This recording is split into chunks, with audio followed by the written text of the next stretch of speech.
I've spent the past 9 months growing a social media marketing agency, and I'm gonna tell you everything I wish I would have known when I first got started. First things first, what's going on, guys? My name's Cam, and I am basically documenting my experience of what it's like to be an agency owner. I've had a whole lot of highs and a whole lot of lows, and I plan on sharing all of them with you guys in this channel. I thought it would have been super helpful for you guys for me to talk about some of my pitfalls. A lot of these things that I'm going to be talking about today are things that took me several months of me just failing, and a lot of times having no clue why I was failing, to actually figure out. And then once I got them figured out, they dramatically changed my business. So make sure to take heed to these, and trust, these are not going to be your regular mindset tips. Like, I know what you're probably thinking. They have nothing to do with like, just think harder and work smarter. Like, all of that stuff is fine and cool, but these are actual practical tips that if you're running an agency, you can start implementing right now. And if you plan on running an agency, then you can watch out for and not fall the same way I did. All right, enough of the intro. Let's get into the video. Probably the first and most important lesson I feel like I learned is that one high value client is worth a dozen low value clients. Now, I know that sounds simple. I know it's kind of like a duh, of course, but really it's true. And let me show you why. What typically happens whenever you first start your agency, a lot of times, especially for you, in my case, I started my agency off credit with money I really didn't even have. So I was trying to close clients, and I was trying to close them fast. Like, I didn't care who it was. I didn't care how much they offered me. I was like, yo, $300 to do it? Sure. $400 to do it? Come on. $800? Even better. Please come on. And what I realized was I bulked my agency up to the point where I had 8 or 9 clients at once, but a lot of those clients were not high value clients. And it got to the point where 3 or 4 of those clients, so like literally half of my business, was taking up so much of my time with stupid questions, with things that didn't have anything to do with anything, with things that were just boring and stressful, simply because they weren't high value clients. Now, I know it sounds like I'm being mean here, but I want to paint this picture out for you. Whenever you take somebody out as a client, you are in business with them. So similar to like taking somebody out on a date before you get married to them, you want to get a good feel for a client and not just take them because they threw some random dollar amount at you.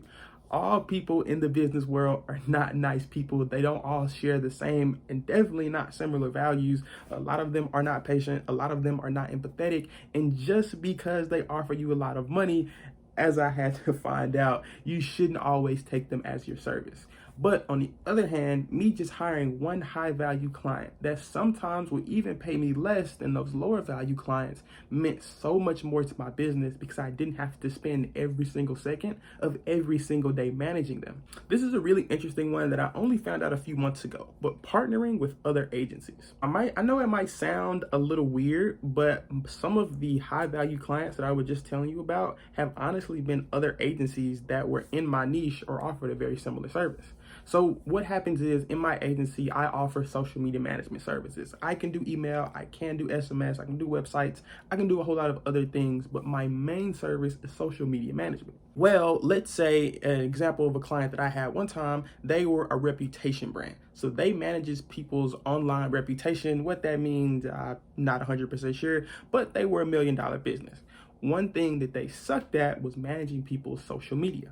So my agency, which is honestly significantly smaller compared to theirs, partnered together, where if they ever closed a special case client, which means they wanted someone to manage their online reputation, which is what this big agency did, but they also wanted someone to manage their social media, then they would contract me out to help the client that they had already closed. This is so much better simply because you have one agency helping out another. So in the example I just gave you, the big agency that I worked with, whenever they closed one of those special clients that needed my services, they would just send me a message and just say, hey, we have another client. Can you handle it? I say yes. And then boom, just like that, because of a good relationship, I can close a whole nother client. What you'll notice about this game of running a digital agency is that a lot, and I mean a lot, of your time is going to be spent on sales. And if you can develop one good relationship that fosters more and more leads simply by you just doing a good job at what they've already paying you to do,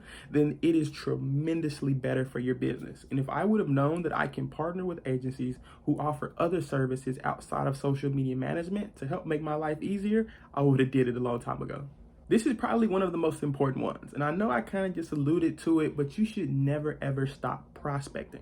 Trying to find and close clients is literally the lifeblood of your business. And I got definitely caught up in that because once I reached a certain amount of money as far as like my goals and having like a really good full-time income, to be honest, guys, I got lazy. And I was like, yo, I spent a lot of time building this business. I spent a ton of time trying to figure this whole thing out. I think I deserve to be able to watch some anime for a few hours and show up to work late and not really work as hard and kind of just stop prospecting and let my clients dry up, because the clients that I have now are honestly pretty good. I had reached my 6-month goal in 3 or 4 months. I was way ahead of schedule and I was like, yo, I have time to kill. So I stopped prospecting. And now the current position that I'm in, that was probably one of the worst things that I could have done, simply because the unthinkable happened, at least the unthinkable for me at that time. In 1 month, I lost 4 clients. So basically all of the clients that I had, I've lost them. Now it was a little bit of a blessing and a curse, right? Because the 4 clients that I lost were honestly my biggest headaches, but they were also a really, really big part of my revenue stream. So now, because I spent so much time off and not prospecting because I was focused on the clients that I already had instead of finding new ones, then you get to be in the position that I'm in where I'm trying to find clients. I need to find high quality clients. I need to find them pretty quickly. It's a situation where your hands are really, really tied because high quality clients don't really come every single day, but they are extremely important. And at this point in my business, they're the only people that I plan on working with. So long story short, you should always be trying to find these high quality clients. They will literally save you so much time in your business. And even if you feel like you can't handle the scale, it is okay to say, hey, let's start this contract a month from now, or hey, let's start this contract 2 weeks from now. I want to make sure I'm delivering you the best service, which is kind of what I should have done because I was already at capacity. Whenever I had 8 or 9 clients, you should always be trying to find leads of more clients. And even if you have to tell them, hey, let's wait a month, let's wait a few weeks before we start this contract. Like I said a little bit earlier in this video, one high quality client is worth a dozen bad clients. So always be prospecting and always be trying to find high quality clients. This one is actually something that I still struggle with, and I'm figuring it out a whole lot more now, but you have to learn how to price your services. It might seem like a simple thing, but I see beginner agency owners all of the time literally just throw out random numbers and try to convince clients to pay for a random number that they just popped out of their head. Everything in your business should always be based off math and numbers, especially when it comes to pricing your services.